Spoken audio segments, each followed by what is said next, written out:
equilibrium between complexity and simplicity while communicating a deep understanding of human nature.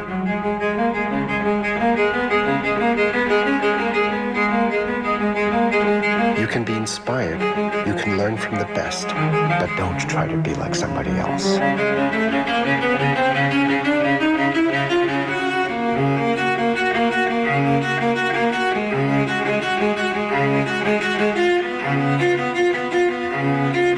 Ultimately, you have to find your own voice.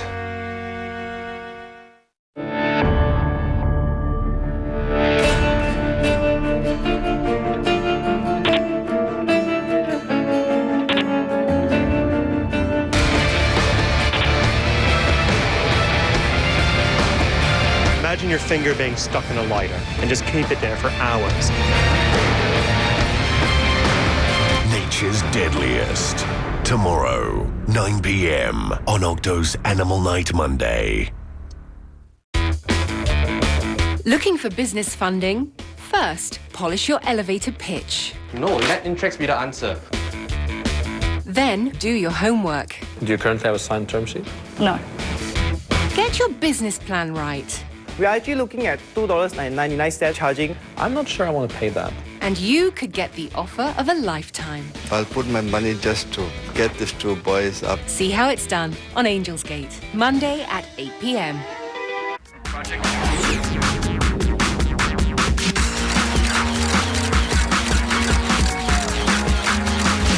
That's IT uploaded. Hello everyone, I'm Timothy Goh, and this is Facebook's new timeline. Now, some of you are already used to it, some of you hate it, and the rest of you, well, you're not in it yet, but don't worry, Facebook is phasing in timeline one user at a time. So here's a lowdown. Like it or not, timeline will be what you will see when you log into your Facebook page. So get used to it. For millions of users worldwide, the common complaints are, timeline looks messy, it is confusing, it keeps moving, or I'm simply not used to it. Well, timeline was an optional page layout last year, but now Facebook is making it standard. What's there to worry about? Well, for many, they're concerned the timeline displays everything you've ever posted in chronological order, technically allowing your friends to scroll through your content year by year down to the specific month. Surveys after surveys show a majority of Facebook's more than 800 million global users are not really amused with timeline. While its handful of supporters think timeline makes your wall look more attractive with pictures and videos easier to see. Now, because I wanted to be a timeline expert ahead of everyone else, I made the switch sometime late last year when it became available to some of us. I also needed an excuse to Facebook at work. The first thing you'll be asked to do when you make the switch is to create a cover. This is your chance to show your artistic inclinations and post a cover pic that best represents yourself. Some put Photoshop pictures of themselves. Others will put their favorite scenery, while others will create words of wisdom. What I also like is how you can now highlight entries you want people to pay more attention to. A favorite picture, a video, or a photo album. All you have to do is resize it, and there it goes. On timeline, you really get to see more from a person's wall. A big leap forward to those who like to troll other people's Facebook pages. And for the rest of us, well, we just don't have time to go back into other people's walls, do we? Unless, of course, you're investigating a future wife or husband, or you have cruel criminal intentions, which is the perfect time to bring in an internet security expert to talk about the do's and don'ts of leaving your digital footprint in the age of social media.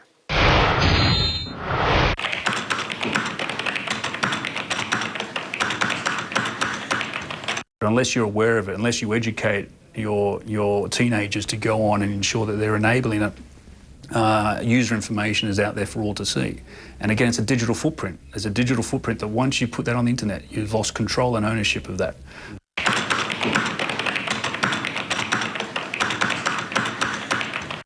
We know that you have a birth date that may or not be accurate. We know your name. We know what you look like. Your friends are tagging your photos and ensuring that the next party or media release we've seen you. We know what groups you're interested in. We're building a profile of you. All of a sudden we know what your travel diary is like because you've tweeted that I've just landed in Hong Kong or Bangkok. We know now that you're going to a party in 3 weeks in Jakarta. We know through Facebook page that you've got another party coming up. We're building an online profile for you. So as a well-known entity, as you are, a criminal, if they want to get access to what's your future map like for the next 2 or 3 weeks, they're probably a very good read of your life. Okay. So if they meant you harm, be it financially or physically, they've got that available to you. And that's something that everyone should be concerned of.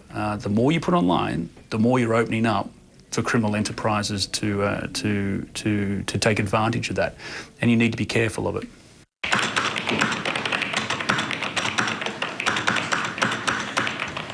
It's public record, right? So you've put something that's on the public record and therefore it's owned on a server somewhere in a foreign country on a separate database in what's moving to be the cloud. And once it's in the cloud, you've lost complete control of it. People can get access to that and use it for goodwill and negative will against you. It can be used in a court of law. You know, you've seen many cases where they've said, here are the last 20 SMS transactions or tweets that this individual said. All that goes again to build a profile about you that can be used positive or negatively. Unfortunately, in most instances, it's going to be used negatively.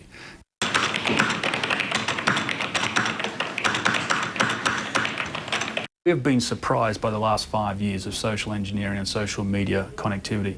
The next 5 years is going to accelerate at an even greater pace. We don't know what we don't know. We know today that before every job interview, a Google search is done on you. So there's a profile that's been built of you. And whilst our teenagers have this happy, innocent intent to share as much information as they can with their group of friends, sometimes that can derail. That can absolutely derail. So be careful what you post, especially holiday plans in advance. And speaking of holidays, Singapore recently played host to the 787 Dreamliner. And despite ongoing problems and production delays, the Boeing 787 Dreamliner is undeniably the world's most technologically advanced passenger jet. So let's have a look at the innovations.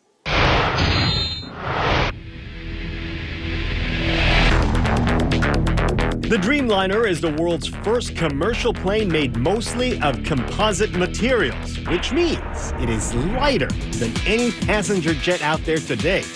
That means lower fuel consumption by up to 20% and smaller operating costs for the airline. It is easy to spot the Dreamliner. Just look at its raked wingtips. Very different from any other aircraft in the market right now. You and I will love it because the cabin feels a lot more spacious. I think it has a number of things. For the airline customer, it's got just fantastic performance. So fuel burn, payload range. It can connect many cities point to point that you wouldn't otherwise be able to connect. And then for the passengers, the very large windows, 30 to 50% larger than the windows on the A380. So it really gives you a very different feel. The larger windows are not just bigger, they can also control the amount of light you want to come in without having to use shutters. Everything is controlled with this. There is also a unique LED lighting feature that brings gradual change in the mood of the cabin interior lighting, from dawn to dusk and everything in between. There are other innovations not visible on the plane, like lower cabin pressure and higher humidity, which could help reduce jet lag, they say. Japan's All Nippon Airways is currently the only airline flying the only Dreamliner in service. But Boeing says 59 airlines have already ordered 870 Dreamliners so far, with ANA taking in 55 more. But what about those manufacturing defects and delays? It should have very little impact on production. It's a pretty straightforward issue, manufacturing quality issue. So it's been fixed upstream on any of the airplanes we're building now. So it looks like there's no other way but up for the Dreamliner. I just hope more of it can go into service sooner. That's all we have time for this week on That's IT, but don't forget you can always follow us on Twitter or on Facebook. I'm Timothy Go. That's it.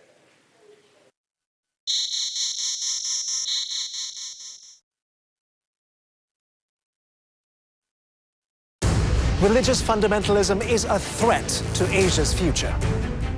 The rise of the Taliban is a direct consequence of politics, not of religion. However, there is this desire to take control or to influence the government. What happens if religion and imperatives of governance are in conflict? This is the time when religious actors need to inject ethics back into governance. Bridging Asia, the Singapore debates, Tuesday at 8 p.m. exclusively on Channel News Asia.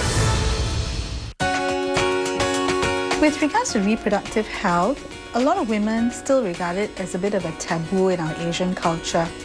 They don't really come forward most of the time until there's really a problem. If you educate the women well on health issues, you actually empower them to make the right decisions, empower them, gives them the autonomy and self-confidence. All major health issues relating to women will be addressed, and it's a platform for the audience to interact with the specialists. This Women's Month, join 4 experts for an afternoon of rediscovery as they share information on women's health, beauty and personal well-being. Women's Wellness Redefined, a seminar on innovative treatments for women's health and aesthetics. 3rd March at the Rock Auditorium, Suntex City Mall. Book your tickets now to enjoy special rates. For more details, log on to channelnewsasia.com/seminar. Brought to you by Raffles Hospital. Supported by the following partners. Organised by Channel News Asia.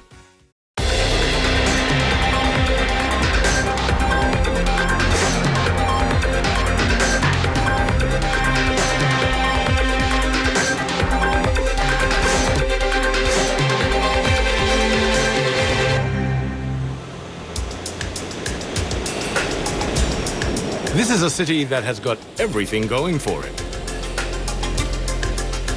An oasis for well-heeled travelers.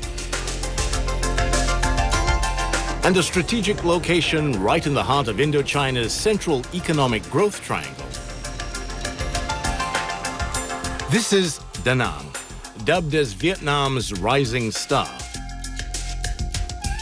Danang is a city of under 1 million people. Yet it has topped the country's business competency index in the last few years. Last year, its GDP stood at 13%, almost double the national average. But this boomtown's success is not only due to its natural beauty or geography. Danang's pride is in its ambition and drive. The Danang People's Committee has impressed many global investors and funding agencies with its plans to develop the city by maximizing the use of Danang's natural resources.